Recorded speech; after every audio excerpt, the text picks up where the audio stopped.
नमस्कार दोस्तों। आज हम भारतीय राज्य व्यवस्था में 51 महत्वपूर्ण प्रश्नों पर चर्चा करने वाले हैं जो कि परीक्षा की दृष्टि से काफ़ी महत्वपूर्ण हैं। अगर आपने हमारा YouTube चैनल सब्सक्राइब नहीं करा तो सब्सक्राइब करें और बेल आइकन प्रेस करें ताकि आपको लेटेस्ट अपडेट मिलती रहे।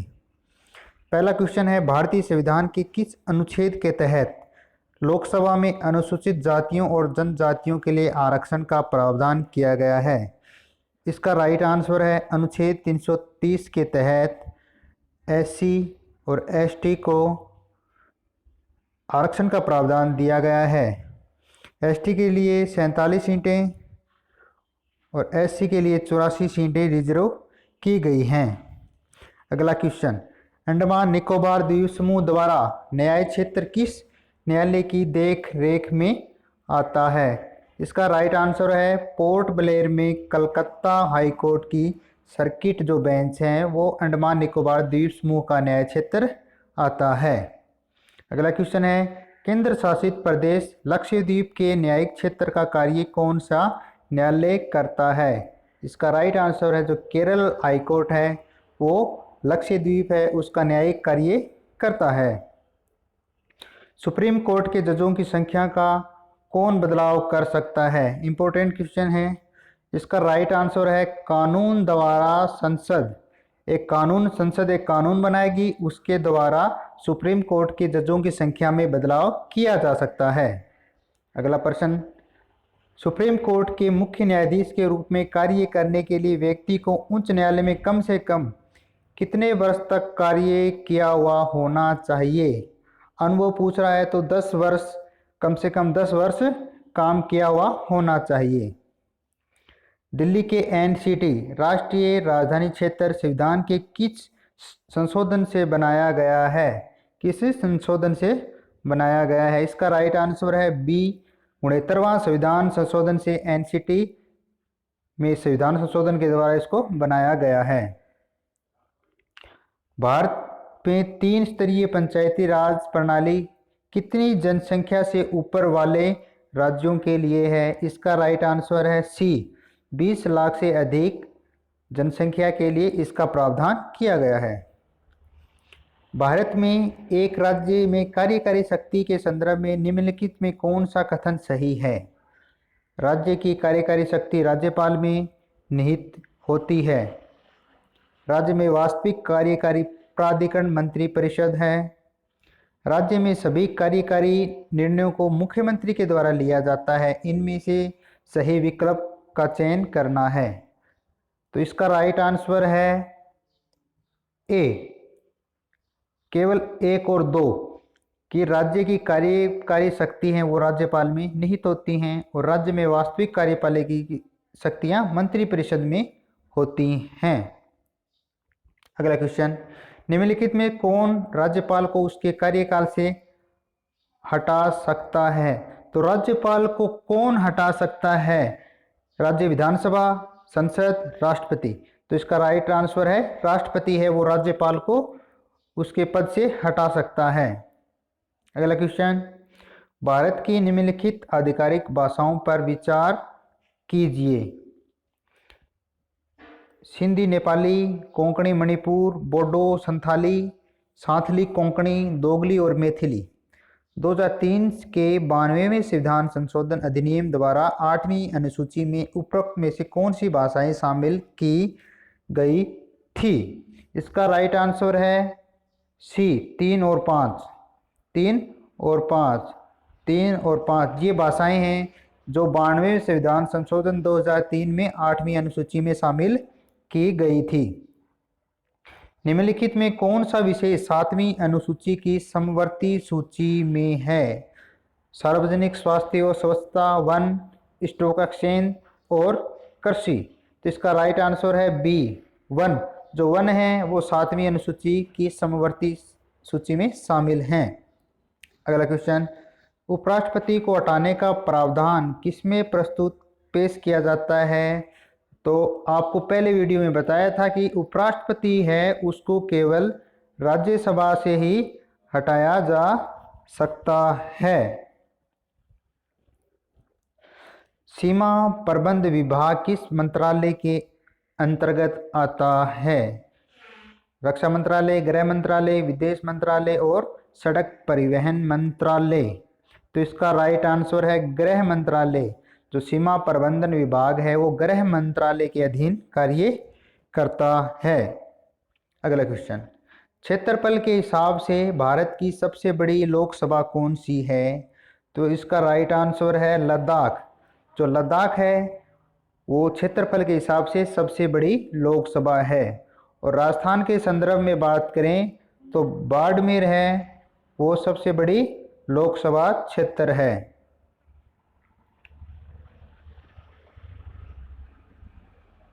भारत के निर्वाचन आयोग के चुनाव में कौन सा चुनाव संबंधित नहीं है? कि भारत का निर्वाचन आयोग है वो कौन सा चुनाव नहीं करवाता? राष्ट्रपति, उपराष्ट्रपति, राज्य की पंचायत और नगरपालिकाएं, उपरोक्त सभी। तो इसमें कौन सा चुनाव नहीं करवाता है? तो जो राज्य की पंचायत और नगरपालिकाओं के चुनाव राज्य निर्वाचन आयोग के द्वारा करवाए जाते हैं, न कि भारत के निर्वाचन आयोग के द्वारा। तो इसमें आंसर हो जाएगा सी। अगला क्वेश्चन है, संविधान का अनुच्छेद 123 किससे संबंधित है? तो इसका राइट आंसर है राष्ट्रपति के द्वारा अध्यादेश। राष्ट्रपति के द्वारा अनुच्छेद 123 के तहत अध्यादेश लाए जाते हैं। अगला क्वेश्चन, राष्ट्रपति पूरे देश में या इसके किसी भी हिस्से में अनुच्छेद 352 के तहत राष्ट्रीय आपातकाल किस स्थिति में घोषित कर सकता है? बाह्य आक्रमण, सशस्त्र विद्रोह, आंतरिक अशांति और डी 1 और 2। तो इसका राइट आंसर है डी 1 और 2। 1 और 2। आंतरिक 44वें संविधान संशोधन के द्वारा आंतरिक अशांति के स्थान पर सशस्त्र विद्रोह शब्द को जोड़ दिया गया था। अगर यहाँ पर सशस्त्र विद्रोह आता तो उपरोक्त सभी हो जाते। अगला क्वेश्चन, सबसे बड़ा न्यायिक क्षेत्र किस उच्च न्यायालय का है? इसका राइट आंसर है बी, गुवाहाटी उच्चतम न्यायालय है। उसमें 7 राज्यों में न्यायिक क्षेत्र का कार्य देखा जाता है। प्रधानमंत्री कार्यालय पीएमओ के बारे में कौन सा कथन असत्य है? यह एक संवैधानिक संस्था है। यह प्रधानमंत्री के लिए एक कर्मचारी एजेंसी है। इसे एक विभाग की स्थिति दी गई है। इसके अंतर्गत कोई संलग्न और अधीनस्थ कार्यालय नहीं है।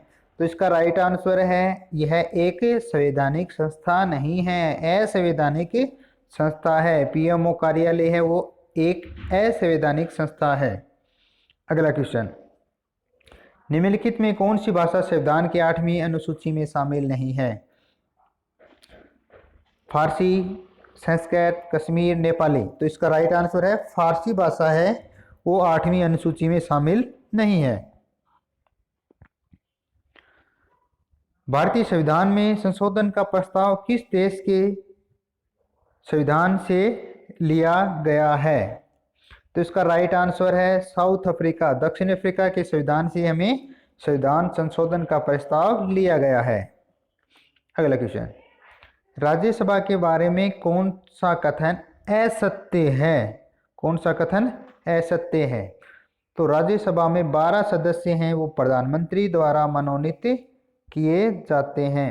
प्रधानमंत्री द्वारा मनोनीत किए जाते हैं। तो प्रधानमंत्री थोड़ी करता है, राष्ट्रपति के द्वारा सदस्य मनोनीत किए जाते हैं। 12 सदस्य राष्ट्रपति द्वारा मनोनीत किए जाते हैं। तो इसका आंसर हो गया ए ऑप्शन। अगला प्रश्न, भारत की संसद में कौन कौन होते हैं? तो भारत की संसद में लोकसभा, राज्यसभा और राष्ट्रपति होते हैं। राष्ट्रपति किसी भी सदन का सदस्य नहीं होता, लेकिन इसका एक अंग होता है। गोपाल स्वामी की सिफारिश पर इसको संसद का अंग माना जाता है। अगला क्वेश्चन, शिक्षा का अधिकार अधिनियम 2009 में गरीबों को 25% मुफ्त शिक्षा का प्रावधान किया गया है। ये किस पर लागू है? किस पर लागू है? केवल सरकारी स्कूल, केवल प्राइवेट स्कूल, सरकारी और प्राइवेट दोनों स्कूल, सरकारी स्कूल, अनुदानित प्राइवेट स्कूल, बिना अनुदानित प्राइवेट स्कूल। तो जो भी स्कूलें हैं उन सभी पर शिक्षा का अधिकार अधिनियम 2009 लागू होता है। इसका राइट आंसर डी।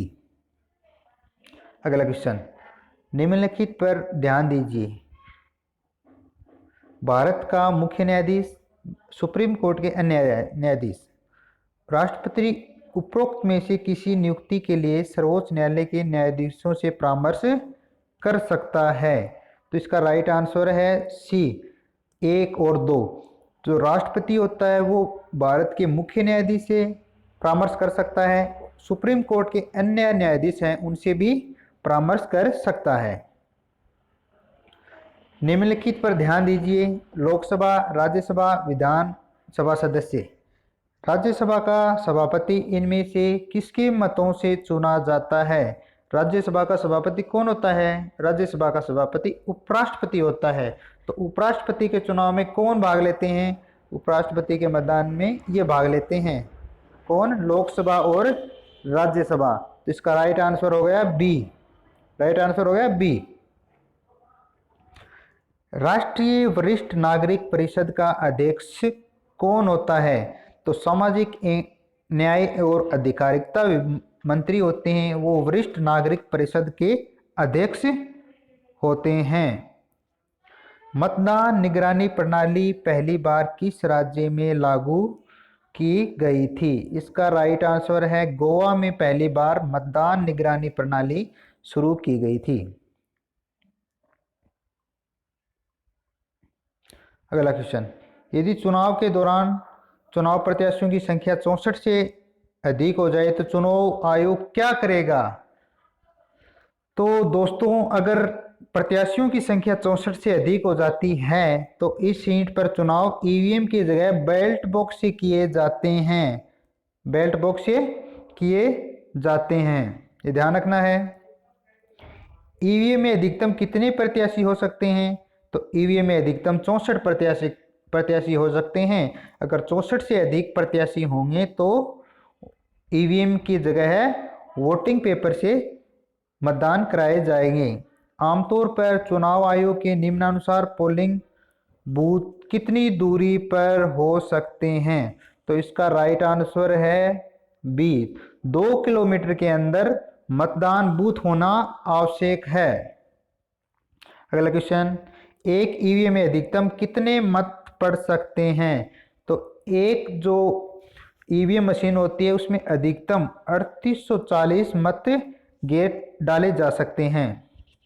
अगला क्वेश्चन, भारत में ईवीएम इलेक्ट्रॉनिक वोटिंग मशीन को चुनाव आयोग द्वारा निम्नलिखित में से कौन बनाता है?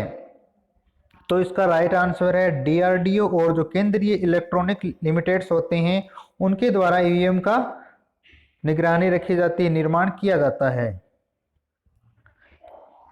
ईवीएम भारत में पहली बार कब प्रयोग में लाई गई थी?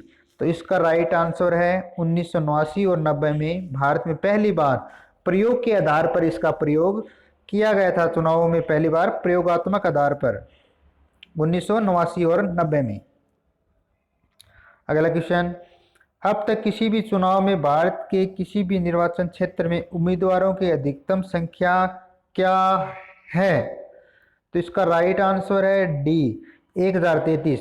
तमिलनाडु के मोदाकुरिची विधानसभा क्षेत्र में 1996 में तमिलनाडु विधानसभा के आम चुनाव के समय 1033 चुनाव उम्मीदवार थे, मतपत्र पुस्तक के रूप में थे। तो 1033 प्रत्याशी अधिकतम रह चुके हैं तमिलनाडु में 1996 के विधानसभा चुनाव के समय। भारत के वित्त मंत्रालय के परिसर को भी कहा जाता है। तो इसका राइट आंसर है उत्तरी ब्लॉक। उत्तरी ब्लॉक को वित्त मंत्रालय कहा जाता है। उत्तरी ब्लॉक नामक एक बिल्डिंग में यह मंत्रालय संचालित होता है। AFSPA पहली बार कहाँ लगाया गया था? तो इसका राइट आंसर है डी, 7 पूर्वोत्तर राज्यों में पहली बार आपसा लगाया गया था। आपसा 11 सितंबर 1958 को प्रभावी हुआ, जो अरुणाचल प्रदेश, असम, मणिपुर, मेघालय, मिजोरम, नागालैंड और त्रिपुरा में पहली बार लगाया गया था। संविधान की 8वीं अनुसूची में कितनी भाषाएं हैं? तो संविधान की 8वीं अनुसूची में 22 भाषाएं हैं। मौलाना आज़ाद राष्ट्रीय फेलोशिप स्कीम किसके लिए है? तो यह 5 चयनित अल्पसंख्यक, जो माइनॉरिटी के 5 चयनित होते हैं, उनके लिए मौलाना आज़ाद राष्ट्रीय फेलोशिप स्कीम आयोजित की जाती है। प्रधानमंत्री का 15 सूत्रीय कार्यक्रम निम्नलिखित में से किसके लिए है? तो इसका राइट आंसर है जो अल्पसंख्यक हैं, अल्पसंख्यक समुदाय के लिए प्रधानमंत्री का 15 सूत्रीय कार्यक्रम आयोजित किया जाता है। 14 सितंबर 1949 देश के संविधान निर्माताओं ने हिंदी को की स्थिति प्रदान करने का फैसला लिया। तो संघ की आधिकारिक भाषा के रूप में 14 सितंबर 1949 को हिंदी को लागू किया गया था। भारतीय राष्ट्रीय एकता परिषद का अध्यक्ष कौन होता है? तो प्रधानमंत्री होते हैं, वो राष्ट्रीय एकता परिषद के अध्यक्ष होते हैं। निम्नलिखित में कौन सा कानून भारत की संसद द्वारा नहीं बनाया गया? तो इसका राइट आंसर है सी, MCOCA। यह महाराष्ट्र सरकार का कानून है, न कि केंद्र सरकार का। संसद के द्वारा नहीं बनाया गया, महाराष्ट्र विधानसभा के द्वारा पारित किया गया था। निम्नलिखित में से किस शब्द का भारत के संविधान में कोई जिक्र नहीं किया गया है? तो बजट है, उसका भारत के संविधान में कोई भी उल्लेख नहीं किया गया है। बजट का उल्लेख भारत के संविधान में नहीं है। द पेरिस ऑफ डेमोक्रेसी पुस्तक के लेखक कौन हैं? तो इसका राइट आंसर है शंकर दयाल शर्मा हैं, वो द पेरिस ऑफ डेमोक्रेसी पुस्तक के राइटर हैं। निम्नलिखित समिति में से कौन सी 3 स्तरीय पंचायती राज प्रणाली की सिफारिश करने के लिए जानी जाती है? तो बलवंत राय मेहता समिति को त्रिस्तरीय पंचायती राज प्रणाली की सिफारिश करने के लिए जाना जाता है। भारत में वित्त मंत्रालय के सदस्यों के रूप में नियुक्त होने के लिए योग्यता को निर्धारित करता है? वित्त मंत्रालय के सदस्यों के रूप में तो कानून बनाया जाता है संसद के द्वारा, उसी के आधार पर भारत के जो वित्त आयोग के सदस्यों की योग्यता निर्धारित की जाती है। भारत में गार्जियन ऑफ पब्लिक पर्स किसे कहा जाता है?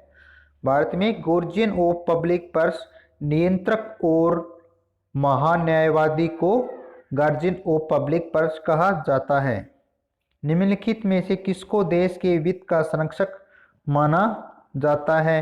तो वित्त मंत्री होते हैं, उनको वित्त का संरक्षक माना जाता है। वर्तमान में वित्त मंत्री कौन है? निर्मला सीतारमण है। भारत में किसी शहर का पहला नागरिक कौन होता है? तो किसी शहर का पहला नागरिक मेयर होता है। अगर राज्य की बात करें तो राज्यपाल होता है पहला नागरिक। अगर देश की बात करें तो देश में राष्ट्रपति होता है, वो पहला नागरिक होता है। तो दोस्तों, आशा करते हैं कि आपको वीडियो पसंद आएगी। परीक्षा की दृष्टि से बहुत ही महत्वपूर्ण टॉपिक था, तो आप वीडियो को शेयर करें, लाइक करें और हमारे YouTube चैनल को सब्सक्राइब करना ना भूलें। धन्यवाद।